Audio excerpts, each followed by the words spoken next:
দিকটা দেখে তোমাদের কি মনে হচ্ছে বলো? এই যে পেছন দিকটা পুরো কুয়াশা কুয়াশা লাগছে, তাই তো? বাট এটা কুয়াশা নয়, অ্যাকচুয়ালি আমরা এখন ভীমাশঙ্কর মন্দিরে সামনে এসেছি। আর সেই মন্দিরের যে উচ্চতা সেটা হচ্ছে প্রায় 3200 ফুট ওপরে।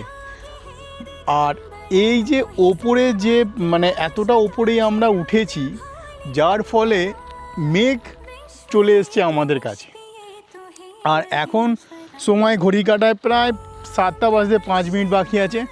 আর একদম ন্যাচারাল একটা ওয়েদারের মধ্যে রয়েছি, আর এত সুন্দর লাগছে মানে বলার বাইরে।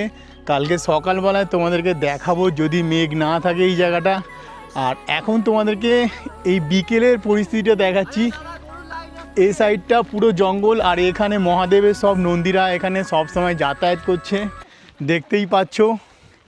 পর পর লাইন দিয়ে নন্দীদের সব ভিড়, সব নন্দীরা এখানেই এসে উপস্থিত। আর এই রোডের মধ্যে শুধু একটাই ভয় যে এই রোডের মধ্যে গাড়ি বাস চলছে, বাই চান্স ধাক্কা না লেগে যায় এদের।